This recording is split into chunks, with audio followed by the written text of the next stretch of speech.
Bon matin Alain, bon matin à toutes les personnes composant donc la matinale.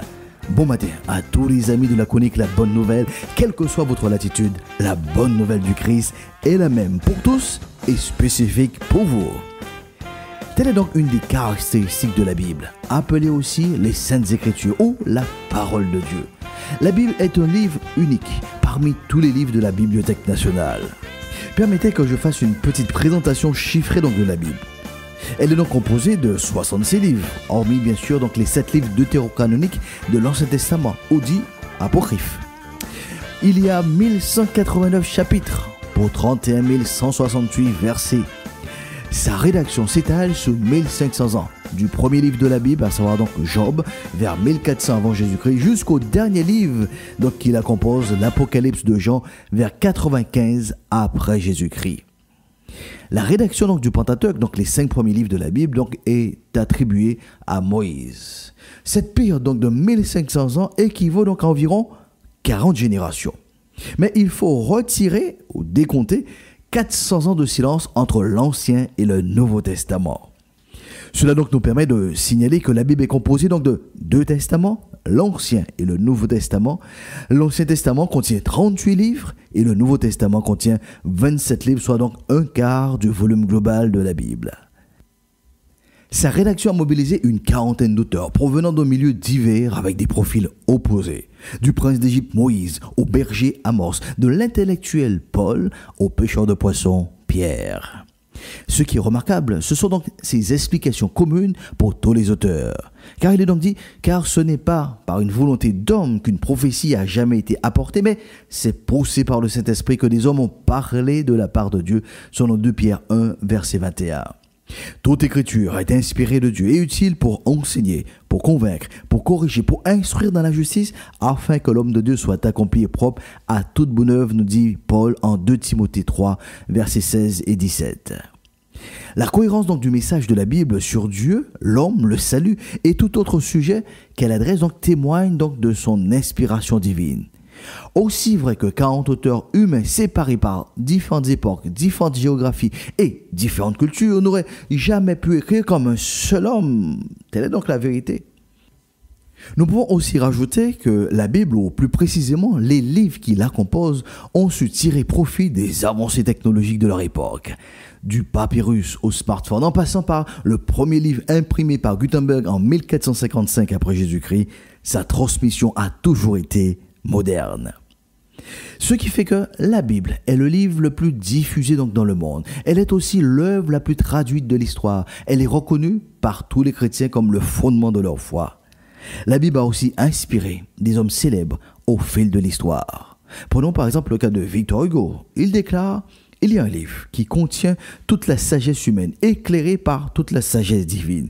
Un livre que la génération du peuple appelle le livre, la Bible. Ensemencé les villages d'évangiles, une Bible par cabane. Pour sa part, Napoléon Bonaparte donc dira ceci: l'évangile possède donc une vertu secrète, je ne sais quoi, d'efficace et de chaleureux, qui agit sur l'entendement et qui charme le cœur. L'évangile n'est pas un livre, c'est un être vivant. Autour donc de Jacques Rousseau, d'affirmer combien misérables et méprisables sont les paroles de nos philosophes avec toutes leurs contradictions comparées aux Saintes Écritures. Je dois vous confesser que la majesté des Écritures m'éblouit, la sainteté des évangiles parle à mon cœur et il y a des traits si frappants de vérité et est si parfaitement inimitable que si elle a été l'invention des hommes, les inventeurs seraient plus grands que les plus grands héros. Pour sa part, Charles Darwin affirme « Je peux dire qu'il est impossible de concevoir que cet univers grandiose et merveilleux, avec nous-mêmes conscients, a surgi par hasard. Il me semble que c'est le principal argument de l'existence de Dieu, mais est-ce un argument de valeur réelle? Je n'ai jamais pu me décider, dit Darwin. » Du côté bien donc des États-Unis, Abraham Lincoln, pour sa part, déclarera donc « La Bible est le meilleur don de Dieu fait aux hommes. » Sans elle, eh bien donc, nous ne pourrions distinguer le bien du mal, nous ne pourrions savoir ce qui est juste de ce qui ne l'est pas. Toutes choses les plus désirables pour le bonheur de l'homme, ici-bas et au-delà, y sont dépeintes. Lisez ce livre en acceptant ce que vous pouvez avec votre raison et en prenant le reste par la foi, et vous allez vivre et mourir en étant un meilleur homme. Un autre président des États-Unis, donc George Washington, déclare ce qui suit: il est impossible de gouverner droitement le monde sans Dieu et sans la Bible. Et nous terminerons donc avec Nikola Tesla. Mon cerveau, dit-il, n'est qu'un récepteur dans l'univers. Il y a un cœur duquel on obtient la connaissance, la force et l'inspiration. Je n'ai pas pénétré dans les secrets de ce cœur, mais je sais qu'il existe. Fin de citation. Les Saintes Écritures sont donc la révélation de la pensée du projet de Dieu pour l'humanité. David déclare: la loi de l'Éternel est parfaite, elle restaure l'âme. Le témoignage de l'Éternel est véritable, il rend sage l'ignorant. Les ordonnances de l'Éternel sont droites, elles réjouissent le cœur. Les commandements de l'Éternel sont purs, ils éclairent les yeux. La crainte de l'Éternel est pure, elle subsiste à toujours. Les jugements de l'Éternel sont vrais, ils sont tous justes. Ils sont plus précieux que l'or, que beaucoup d'or fin. Ils sont plus doux que le miel, que celui qui coule des rayons. Ton serviteur aussi en reçoit instruction. Pour qui les observe, la récompense est grande. Comme son auteur qui l'a inspiré, la Bible ne change pas selon les époques et les circonstances. Le Christ affirme: le ciel et la terre passeront, mais mes paroles ne passeront point, selon Luc 21, verset 33. La parole de Dieu a la capacité de disséquer les profondeurs de nos pensées et de mettre à nu nos émotions troubles. Selon Hébreux 4, verset 12 à 13, où il est dit: la parole de Dieu est vivante et efficace, plus tranchante qu'une épée quelconque à deux tranchants, pénétrante jusqu'à partager âme et esprit, jointure et moelle. Elle juge les sentiments et les pensées du cœur. Nulle créature n'est cachée devant lui, mais tout est à nu et à découvert aux yeux de celui à qui nous devons rendre compte. En effet, la lecture simple de la Bible nous renvoie notre vraie image comme un miroir. Telle est donc l'illustration utilisée donc par Jacques, le frère de Jésus, dans le premier chapitre de son livre. Au verset 22, il déclare: ne vous contentez pas de l'écouter, mais faites ce qu'elle dit, sinon vous vous trompez vous-même.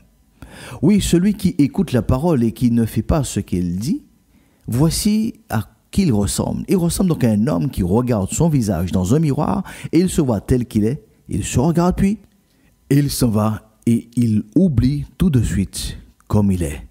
Au contraire, voici quelqu'un qui étudie avec attention la loi parfaite qui rend libre. Il reste attaché à cette loi, il l'écoute, il ne l'oublie pas et il ne fait pas sa tête, il fait ce qu'elle dit. Cet homme-là sera heureux dans tout ce qu'il entreprendra. La Bible n'est pas un livre ordinaire. De son auteur à son contenu, en passant par son évolution dans l'histoire de l'humanité, tout définit cette Bible comme étant un livre exceptionnel, qui a des ressources inestimables à mettre à notre disposition. Madame, monsieur, cher ami de la chronique La Bonne Nouvelle, je vous invite donc à investir du temps de qualité pour lire la Bible, pour écouter la Bible. Cet investissement vous rapportera beaucoup plus qu'un placement financier. Car où l'argent ne vous permettra pas d'acheter une famille, la parole de Dieu vous donnera les marches à suivre pour cultiver et garder les relations familiales. Laissez-moi partager avec vous, pour terminer, un aperçu au travers donc des proverbes de Salomon. En Proverbe le chapitre 5, à partir du verset 15, il déclare: ta femme est comme l'eau de ta citerne et celle qui jaillit de ton puits. Bois de cette eau. Ne laisse pas ta source couler au dehors et sur la place du marché. Garde-la pour toi seul, ne la partage pas avec des étrangers. Trouve ta joie dans la femme choisie dans ta jeunesse. Elle est affectueuse comme une biche, charmante comme une gazelle. Rends-la donc heureuse, que son corps te remplisse toujours de joie. Sois toujours fou d'amour. Mon enfant, pourquoi aimer la femme d'un autre et embrasser le sein d'une inconnue? Oui, le Seigneur voit la conduite des humains, il voit chacun de leurs actes. Celui qui agit est prisonnier de ses fautes. Elles le retiennent comme un piège. Il mourra par manque d'éducation. Son immense folie le perdra.